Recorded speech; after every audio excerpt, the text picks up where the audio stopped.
Saya ingin memperkenalkan ya ciri-ciri nabi palsu ya menurut Alkitab ya. Ini ya. Salah satunya adalah mencuri firman Tuhan dari temannya ya. Yeremia 23:30, sebab itu sesungguhnya aku akan menjadi lawan para nabi, demikianlah firman Tuhan, yang mencuri firmanku masing-masing dari temannya. Ini ya, dia suka mencuri ya firmannya, copy ya, dimodifikasi juga ya. Kedua, memberikan hawa nafsu kepada banyak perempuan. Nah, Yeremia 23:10 ya, negeri yang telah penuh dengan orang-orang berzina ya, banyak zinanya ya. Dan juga ada LGBT ya, banci ya. Ada surat hadis juga mengatakan kalau orang banci tidak dapat sholat di belakang ya, kecuali terpaksa. Itu menandakan bahwa Arab dulu ada banci juga ya, homo dan masturbasi dan lain-lainnya ya. Anda bisa lihat sejarahnya ya. Sungguh oleh karena kutuk itu gersanglah negeri, dan layulah padang-padang rumput ya di gurun ya. Ini di gurun ya. Apa yang dikejar mereka adalah kejahatan, dan kekuatan mereka adalah ketidakadilan ya.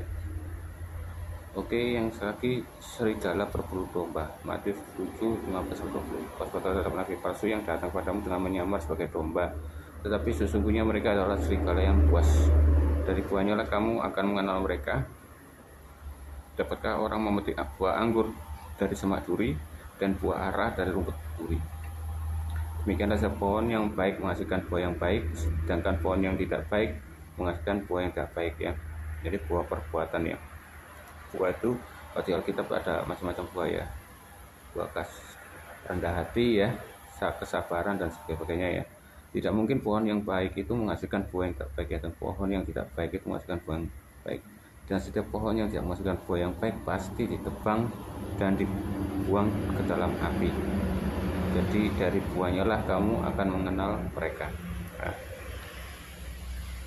dari buahnya itu saya akan mengenal. Dengan ayat-ayat Al-Quran yang ada ya, apa yang diperbuat oleh Muhammad ya, sudah memerangi orang kafir dan sebagainya, itu kita bisa lihat dari buahnya ya. Dan ia ada di padang gurun di dalam bilik ya. Suma berkata bilik itu penjara ya. Kalau di kamus besar itu bilik itu artinya itu kamar ya. Apa benar penjara itu adalah kamarnya Paulus ya? Kan enggak. Bilik ini juga terjadi ya di zaman Taurat ya. Waktu itu ada bait suci ya, itu juga dari bilik ya, seperti kayak kain-kain itu ya. Ya. Dan jadi apabila kamu berkata padamu, lihat apa di padang gurun, janganlah kamu pergi situ, lihat ia ada di dalam bilik ya, jangan kamu percaya. Nah, dan Rasul Paulus ini nggak suka main di padang gurun ya, dan tidak suka mendekam di dalam kamar ya. Menurutmu siapa yang di padang gurun yang suka di kamar terus ya? Jangan kamu percaya. Menyangkal penguasa yang telah menebus manusia di atas kayu salib ya. Dia menyangkali ya, seperti yang di Nabi Isa ya. Apa ditulisi kalau dia itu naik ke surga, tapi tidak ditulisi kalau Isa itu disalibkan ya. Tapi anehnya ya, pada di ayat Al-Quran ya, Isa itu akan datang 2 kali. Itu untuk apa? Untuk memusnahkan salib dan membasmi babi. Loh, ngapain Isa itu memusnahkan salib? Apa ada kepahitan dengan salib ya? Padahal nggak salib, ngapain kok memusnahkan salib gitu loh. Yang kedua, memusnahkan membasmi babi. Loh, apa salahnya babi itu? Anda bisa lihat sendiri di Al-Quran itu ada ya. Ini 2 Petrus 2:1 ya. Sebagaimana Nabi palsu dahulu tampil di tengah-tengah umat Allah ya, demikian pula di antara kamu akan ada guru-guru palsu ya. Mereka akan memasukkan pengajaran-pengajaran sesat yang membinasakan, bahkan mereka akan menyangkal penguasa yang telah menebus mereka, dan dengan cara demikian segera mendatangkan kebinasan atas diri mereka.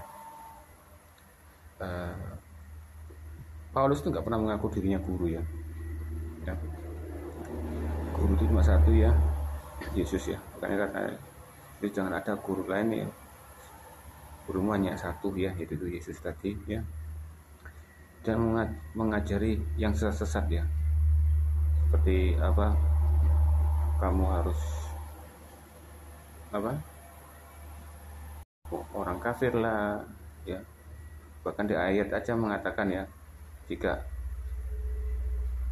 apa, orang kafir itu ya, orang Nasrani itu ya menyesatkan ya, menyesatkan Allah, Allah akan menyesatkan lebih lagi. Dan sesama kafir itu ya, sesama Nasrani itu dan Yahudi itu akan saling bertengkar satu dengan yang lain itu karena Allah yang menyesatkannya ya, sudah jelas ya. Dan disesatkan oleh iblis yang disimpan di dalam gua-gua gelap. Nah ini semuanya nggak mau meneruskan ya, yang suka di dalam gua-gua gelap itu cuma dibilang bilik-bilik aja. Bilik itu kamu cek di kamus besar itu mengatakan kamar ya, dan penjara itu bukan kamar ya. Siapa mau punya kamar di penjara? Nggak ada. Nah ini disesatkan oleh iblis ya, disimpan ke dalam gua-gua gelap. Nah, di ayat Al-Quran itu mengatakan ya, kalau iblis itu pernah hampir menyesatkan oleh Muhammad ya, kan? Dan di dalam gua-gua gelap, siapa dapat wahyu dari gua-gua gelap? Paulus gak dapat dari gua-gua gelap. Paulus itu hanya mengajarkan, menyampaikan ya, kesaksian apa yang terjadi pada Yesus ya. Disalibkan, dibangkitkan untuk menebus dosa manusia dan bangkit ya. Dia tidak mengajarkan Kristen. Orang yang negaranya yang nggak percaya itu akan yang bilang kalau Paulus itu adalah sekte dari Nasrani. Berarti bukan Paulus sendiri mendirikan Nasrani itu ya. Dan Paulus ini ya juga keturunan orang Rom ya, Romawi ya, karena dari Sisilia ibunya ya. Dan Paulus ini ya, dia adalah orang pilihan ya, orang berdosa yang dipakai oleh Yahweh ya, Yesus ya, untuk menyebarkan agama-agama ya. Jadi beda dengan Al-Quran itu kan menurunkan apa, mengirim nabi atau utusan hanya untuk kaumnya sendiri yang sebahasa dengan mereka. Nah, Muhammad kan nggak sebahasa Indonesia, tapi dia juga bukan berarti dianggap nabinya Islamnya orang Indonesia, karena Allah hanya memutuskan nabi untuk rasul-rasulnya kepada bangsa, untuk kaumnya, bahasanya sendiri ya. Yesus ini tidak memilah-milah ya, dia memakai Paulus ini untuk menyebarkan bangsa-bangsa lain ya. Banyak kok kesaksian-kesaksian ya, orang-orang yang dulunya benci ya sama Yesus ya, bahkan putra Hamas saja murtad ya. Dan ada lagi yang lain-lainnya juga yang pernah jadi preman, dan orang yang pernah membunuh orang Kristen, membakar gereja itu juga itu bertobat ya, murtad jadi pendeta dan menyebarkan Injil. Berarti kuasa dan mujizat Yesus itu nggak sampai di situ di antara Paulus saja, sampai terjadi di mana-mana ya. Bahkan ada juga yang ibu ya, atau cewek ya, atau mas-mas atau bapak-bapak yang tobat ya, murtad ya, dia menginjili keluarga-keluarganya dan saudara-saudaranya ya. Seperti itulah. Cuma bedanya Paulus ini untuk seluruh segala bangsa. Nah itu mujizat itulah yang tidak sampai saat ini hilang ya. Makanya kata ulama imam besar Farisi ya, itu menghalangi orang Farisi dan selainnya untuk menghukum Petrus ya. Jangan kamu halang-halangi dia, soalnya pernah terjadi ada agama-agama palsu, ajaran palsu ya, itu akan menghilang dengan dirinya sendiri karena bukan dari Tuhan. Jika memang daripada Tuhan, tidak orang bisa menyingkirkannya. Nah, sampai sekarang ini Kristen tidak bisa dihilangkan. bahkan jadi mayoritas di seluruh dunia, bukan minoritas di dunia loh, di seluruh dunia. Seberapa jahatnya ya iblis itu memakai orang-orang untuk membelokkan firman Tuhan. Kristen tidak akan pernah padam, tidak akan pernah jadi minoritas, ya. Bahkan imam besar yang Farisi itu ngomong gini, jangan kau menghalanginya dia. Kalau jika itu memang benar-benar dari Tuhan, justru kamu malah menjadi lawan Tuhan. Nah, seperti kayak Donitan, Zuma itu justru dipakai sama Tuhan. Sama seperti iblis ya, dipakai untuk menyalibkan Yesus. Dan iblis itu goblok ya, dia nggak tahu tujuannya untuk Yesus itu disalibkan, nggak tahu untuk apa. Ternyata untuk menebus dosa umat manusia yang selama ini pakai hewan ya, tapi Yahweh itu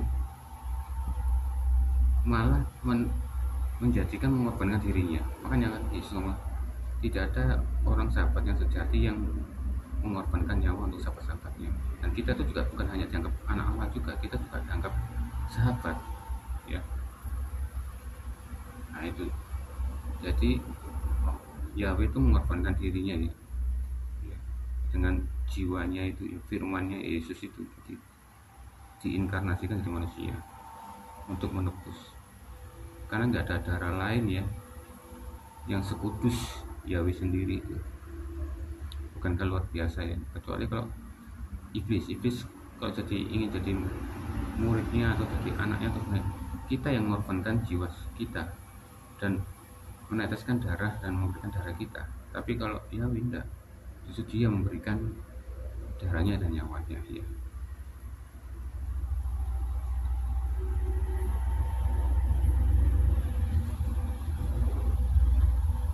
Ya, ini juga ada nabi palsu dan tanda mujizat dan nubuatnya ya. Ini ketika Yesus di atas bukit Zaitun, datanglah murid-muridnya kepadanya bersecara sendirian ya. Kata mereka, katakan kepada kami dan akan terjadi pada kedatangan ini, akan ciri-ciri sebelum kedatangannya Yesus ya. Yesus jawab, pasti adalah supaya kamu jangan ada orang yang menyesatkan kamu ya. Makanya Allah itu adalah khairul makirin ya, yang menyesatkan ya. Sebab banyak orang yang akan datang memakai namaku dan berkata aku lah Mesias ya, dan mereka akan menyesatkan banyak orang ya. Nanti akan banyak Mesias palsu ya tentunya ya. Ada orang yang mengaku dia itu Nabi Isa ya, yang di India tuh dimana tuh ya, juga ada Afrika muncul ya itu ya. Terus sebab banyak orang datang dengan memakai namaku dan berkata akulah Mesias ya, untuk mereka banyak sesatan ya. Ini bukan Muhammad, ini maksudnya Mesias yang sekarang ini yang mengaku dia itu Yesus yang Mesias ya. Dan banyak orang yang murtad ya, mereka akan saling menyerahkan dan saling membenci. Yang agamanya yang banyak murtad ya, sehingga agama itu ya, berarti ya ini Islam terjadi banyak kemurtadan ya, yang akan dibenci ya. Yang murtad itu akan dibenci dan akan saling diserahkan ya. Juga banyak nabi-nabi palsu yang muncul ya. Dan nabi palsu yang banyak muncul apa? Ya Islam kan, 124 nabi yang diakui, cuma 25 ya. Dan posisinya itu loh, yang diakui 25 itu biar pas posisinya bahwa Muhammad itu terakhirnya Isa ya. Kalau misalnya 124 diakui, nah Muhammad di posisi yang keberapa gitu loh. Sedangkan Nabi Khidir nggak diakui, padahal Nabi Khidir sebelum Muhammad ya. Sebenarnya posisi Muhammad itu di antara 26 ya, bukan 25. Banyak nabi palsu yang muncul ya.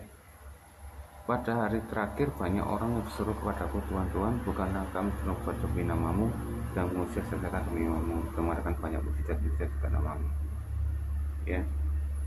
Dia juga ada orang-orang yang bisa mengadakan mujizat-mujizat ya, bahkan mujizat-mujizat palsu ya, masalah palsu yang membelah bumi lah, yang kata bukti lah gak ada yang saksi ya, dan sebagainya ya. Umatku akan bertanya pada pohonnya, dan tongkatnya akan memberitahu padanya, sebab roh bersinar menyesatkan mereka, dan mereka bersinar meninggalkan Allah mereka. Dan ini banyak dosa-dosa persinan ya. Zina apa saja, zina tubuh ya, antara cewek ya dengan cewek, budak dengan budak ya, dan juga berzina terhadap Yahweh ya, yaitu dengan jimat-jimat, dukun-dukun ya, ahli nujum ya, itu juga. Dan pengajar nabi palsu ini ya, banyak nabi palsu akan muncul misalkan banyak orang ya, bukan hanya Muhammad saja ya, banyak nabi-nabi akan muncul juga ya. Dan memang terjadi nih ya saat ini ya. Dalam perjalananku, aku sering diancam bahaya banjir dan bahaya penyamun, bahaya dari pihak orang-orang Yahudi, dari pihak-pihak orang bukan Yahudi, bahaya kota, bahaya di padang gurun, dan bahaya tengah laut, dan bahaya di pihak-pihak saudara palsu. Jadi juga ada muncul agama Kristen-Kristen palsu dan gereja-gereja palsu ya.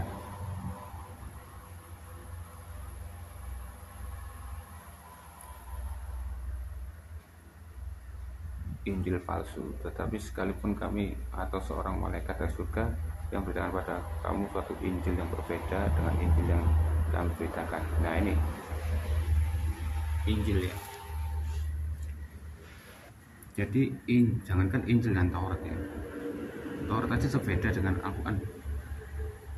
Satu contoh ya, Musa ya telanjang ya karena dicuri bajunya oleh batu ya. Nuh ya, Allah memerintahkan di Bahtera Nuh itu ada harimau ya, bersin ekor kucing untuk menangkap tikus-tikus itu. Nah ini kan beda kan ya, membedakan yang beda gitu. Terus Isa di pohon kurma ya, dan Jibril meniupkan roh ke Maryam ya. Dan di situ ada kata-kata furujaha itu apa, vagina. Jadi Jibril itu meniupkan rohnya di vaginanya Maryam ya, bisa Anda lihat sendiri di Arabnya ya. Nah maka terkutuklah dia ya. Dan ini ya tanda-tanda dan mujizat-mujizat palsu ya, sehingga Mesias palsu dan nabi palsu akan mengadakan tanda-tanda dahsyat dan mujizat ya, yang menyesatkan orang lain. Kebenaran palsu ya, orang karena mereka tidak mengenal kebenaran Yahweh, dan oleh karena mereka berusaha untuk mendirikan kebenaran mereka sendiri, maka mereka tidak takluk kepada kebenaran Allah ya. Yahweh itu tidak punya anak ya, tapi Allah itu punya 3 putri ya, Al-Alat, Uzza, dan Manat ya. Kalau Al-Alat itu dewi kesuburan ya, anggap aja seperti Dewi Sri lah. Al-Uzza itu dewi kekuatan dan kekuasaan. Kalau Manat ini adalah dewi takdir ya, dewi ketakdiran, makanya aku itu senang takdir ya. Kristus palsu ya, ini Mesias-Mesiasan banyak kan mulai muncul. Aku titisannya Isa Al-Masih atau Mesias Yesus lah ya, seperti yang di India yang keribu itu siapa itu juga mengakui dia Mesias ya. Terus sekarang sudah meninggal ya. Untuk mengetahui penipuan-penipuan ya, iblis itu akan selalu menyebarkan kebohongan ya. Jika ada orang berbohong itu adalah pengikut iblis ya, yang membelokkan firman Tuhan ya.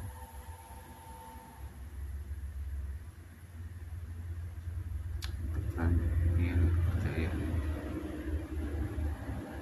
Nah, tadi seperti Suma Tonditan ya, itu bukan menghalangi jalannya Kristus dengan Kristen. Jika Yudas Iskariot dipakai ya, biar akan salib itu akan terjadi ya, jadi pakai ya.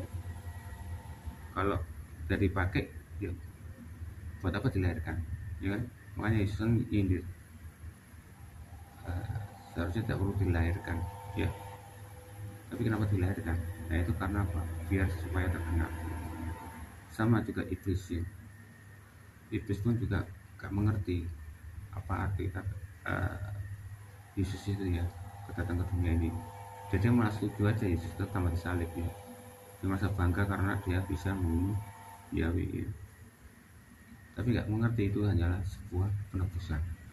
Nah, jika itu bisa dipakai apalagi penelitian ya, cuma itu gak bakalan bisa meruntuhkan Kristus, gak bisa meruntuhkan Kristen. Kalau bisa meruntuhkan Kristen hebat ya. Soalnya selama ini ya, Kristen itu bukan semakin meredup, semakin berkembang, ya. Semakin mayoritas di dunia, ya. Dan mutat-mutat banyak yang terjadi ya, bahkan di Arab ya, Iran dan sebagainya. Jadi memang sengaja ya sama Yahweh biarkan biar orang yang muslim-muslim yang nggak pernah menyentuh Alkitab, yang nggak pernah dengar ayat-ayat Alkitab, ya semakin mendengar. Makanya aku waktu pertama kali murtad ya dari agama Konghucu ya sebelumnya ya, waktu kecil itu aku pernah bilang ya, kamu nggak mengerti firman Tuhan, baca Alkitab ya, baca aja gak apa-apa, lama-lama itu akan meresap ke dalam pikiranmu dan Roh Kudus akan membantu kamu. Nah sama juga, meskipun muslim itu ya nggak pernah baca Alkitab ya, tapi gara-gara taulidan dan semua itu mendengarkan ayat-ayat Alkitab ya, itu akan firman-firman Tuhan itu mengandung roh kebenaran, dan saya semakin terbuka. Mungkin sementara ini mungkin dia masih menolak. Nah semakin dibacakan akan timbul menjadi rema ya, di dalam hati mereka. Dan lama-lama akan terbuka dan bisa sadar, oh ini artinya ini dan artinya sama.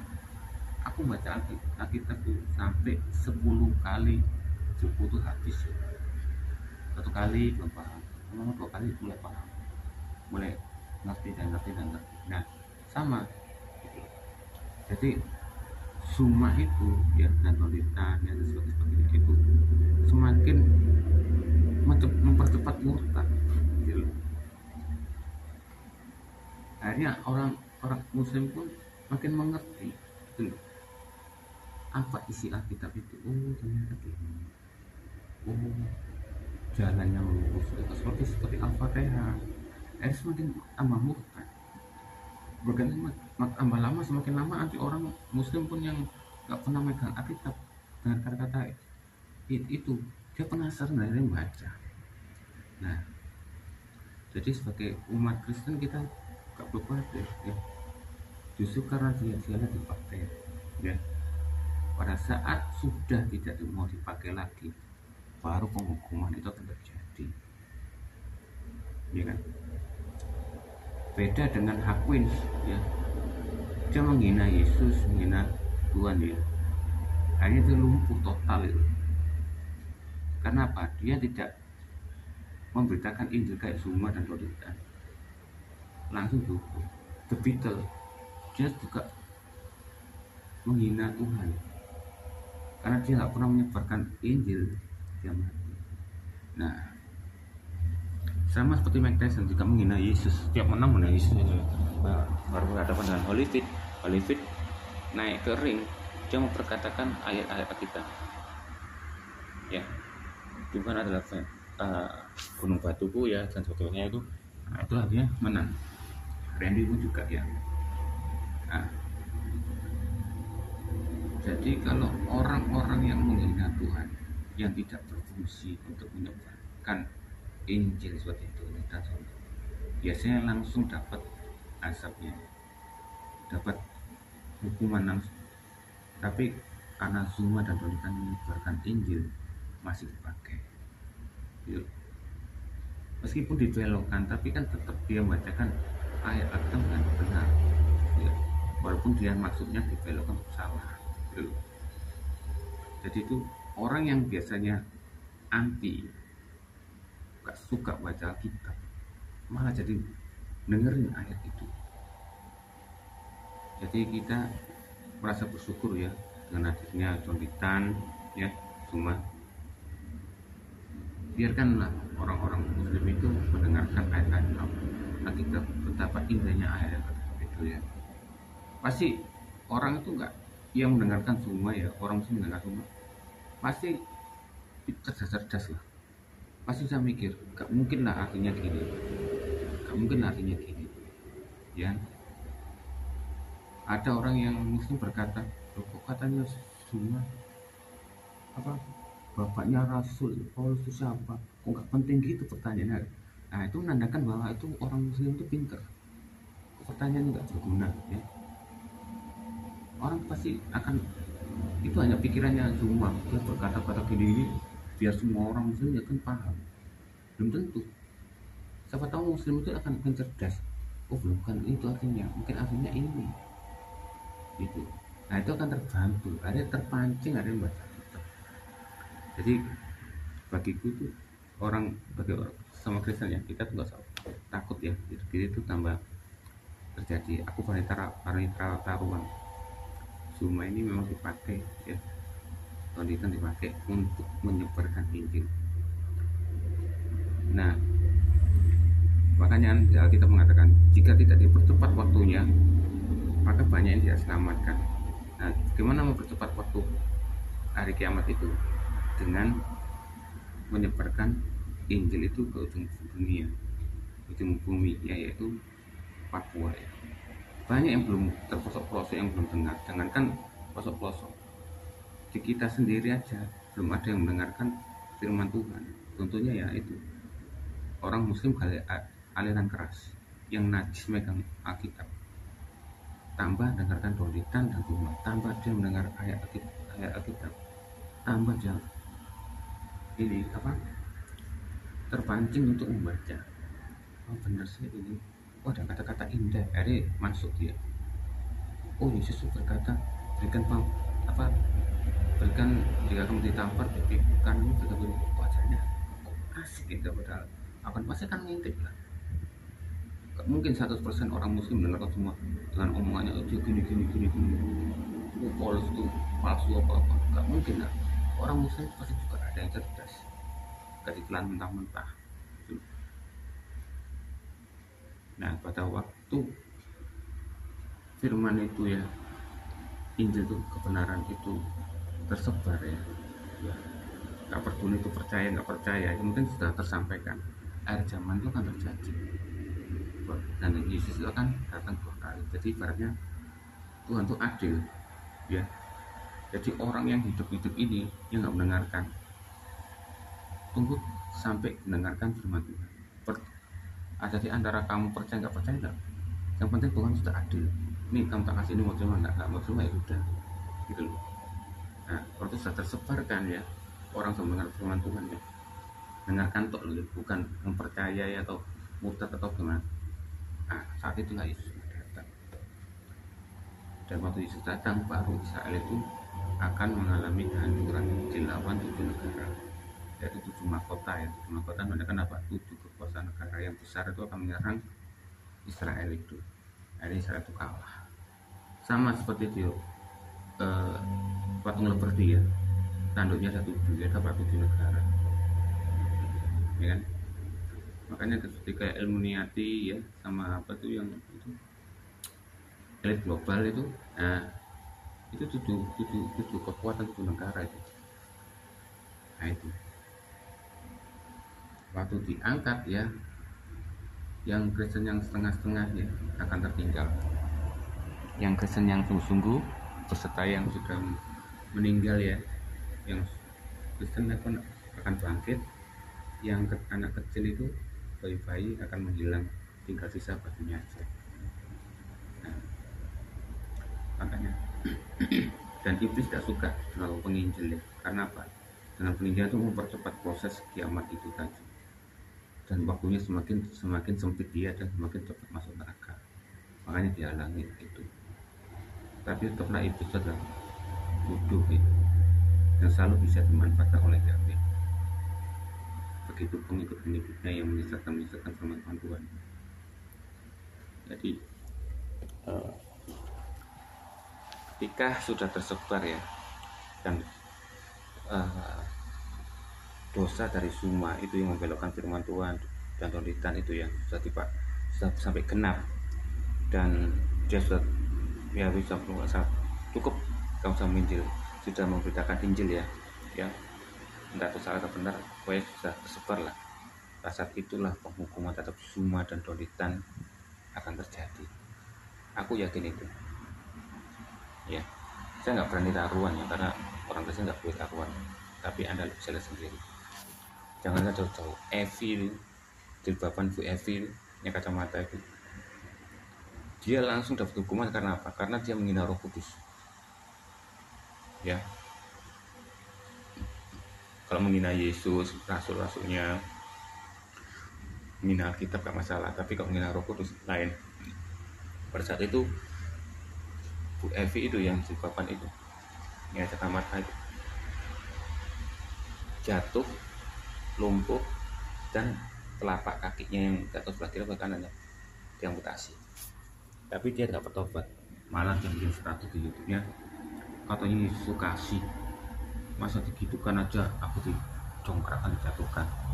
Nah, dan dia masih tetap meneruskan lagi untuk menyesatkan dan membelokkan lagi gitu. Dan itu suatu hari pasti Suma dan Donitan akan mengalami itu, tapi belum waktunya, karena dia masih menginjili.